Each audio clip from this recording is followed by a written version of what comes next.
All right, folks, I am sorry about that.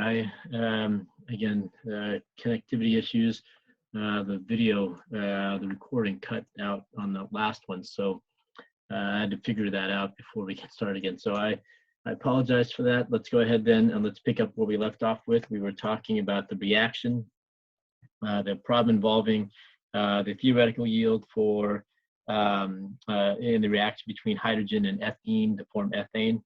So we were at the point where we discovered then that the limiting reagent, we did that calculation. We figured out that the limiting reagent was the 40 grams of ethene, which is the C2H4 that we started out with. Again, the reason why we know that that's the limiting reagent is because the calculated value that we had, the value that we had calculated for, is less than is less than the given value, is greater than the given value, which means then that we have less than what we need to use up all of the 3 grams of hydrogen that we started out with. Okay?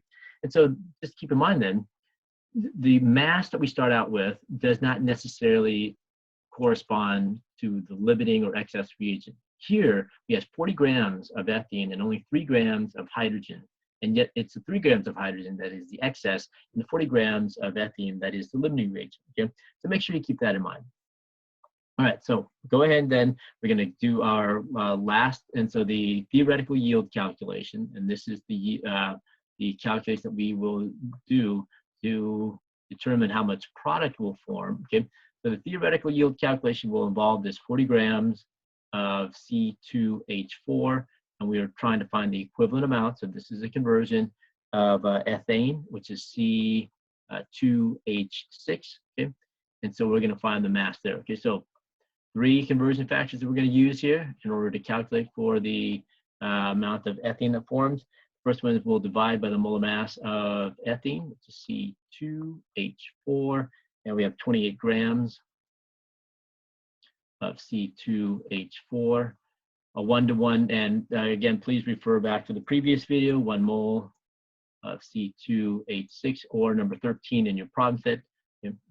We'll give you the balanced equations, and we'll hope you wrote that down. C2H4. Right, and then finally multiply by the molar mass of ethane, which is going to be 30 grams of ethene, which is C2H6 over 1 mole of C2H6. We end up with our answer then of 42.9 grams of ethene. Okay, and that's what we expect to obtain if all 40 grams of the C2H4 gets used up. Okay. All right, so that goes. That is then the calculation. You must be able to do this calculation on Friday. I can guarantee you will be asked to do this calculation, this particular type of calculation, whether it's calculating for the theoretical yield, calculating for the limiting reagent, or going all the way and trying to find the percent yield. You must be able to do these calculations here. Okay.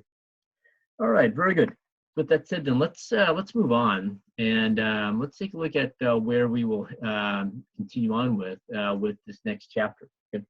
So this next unit that we're going to go into is going to be basically the gas unit. We're going to study gases, which is in chapter 14. We'll talk about the gas laws. We'll talk about using the gas laws to find out the different properties of gases. We will continue on with stoichiometry, but this time though we'll apply it to reactions in the gaseous state. And so that's the next unit. So the next unit then will comprise chapter 13 and chapter 14.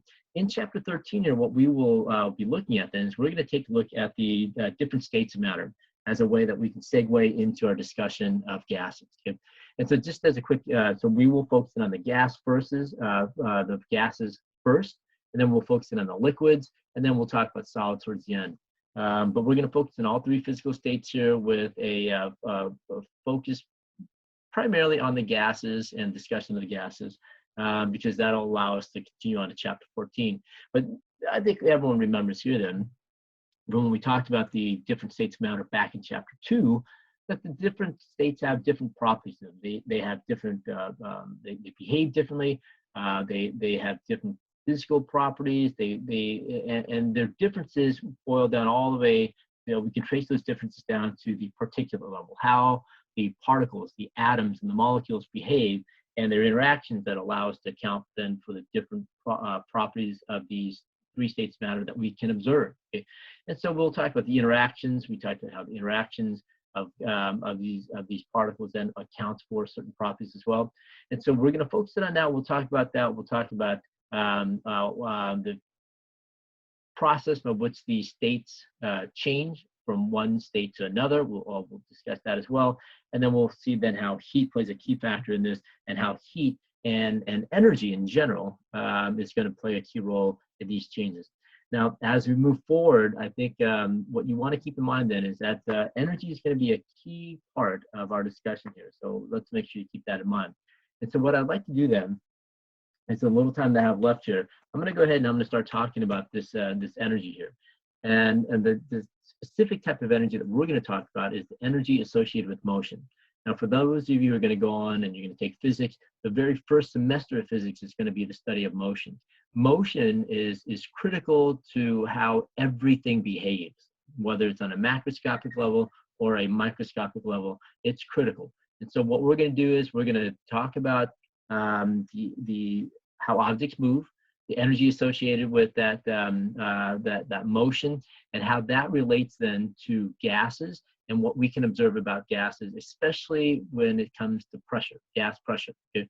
And then, like I said, I told you to keep in mind temperature and heat, because towards the end then we're going to make that link between kinetic energy, heat, and temperature, and you'll be able to tie things together then. Okay?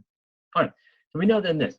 Gases then, the form of matter. So let's start our discussion of states of matter by discussing gases.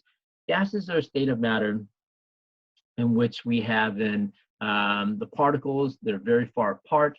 They are in constant motion. We basically then that there's no interaction between them, and because of that, they are, you can compress them because the particles are so far apart, you can squeeze them together essentially.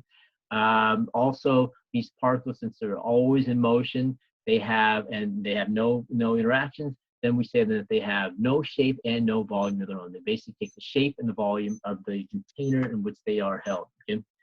All right, so with that said then, what I'd like to do tomorrow is then I'm going to start with this discussion of the kinetic molecular theory and what it is and how we can use it to explain behaviors of gases.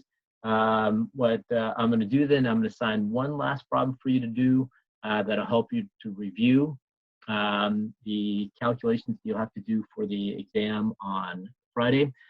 So please make sure you get that done. Make sure you post that for today. And then if you have any questions, come on by after school today. So about 1:30 I should be done with, I'll be available for you for your questions about anything in chapter 12 or anything that you would like to talk about that's coming up in chapter 13. Okay. All right, so again, I apologize for that technical issue, but hopefully you were able to find the second video and watch it. And hopefully, as we move forward, I think we'll experience this more, but hopefully it won't be as often. Okay? So I will see you folks either after school today, or I will see you in the lecture tomorrow. Okay? Have a good day.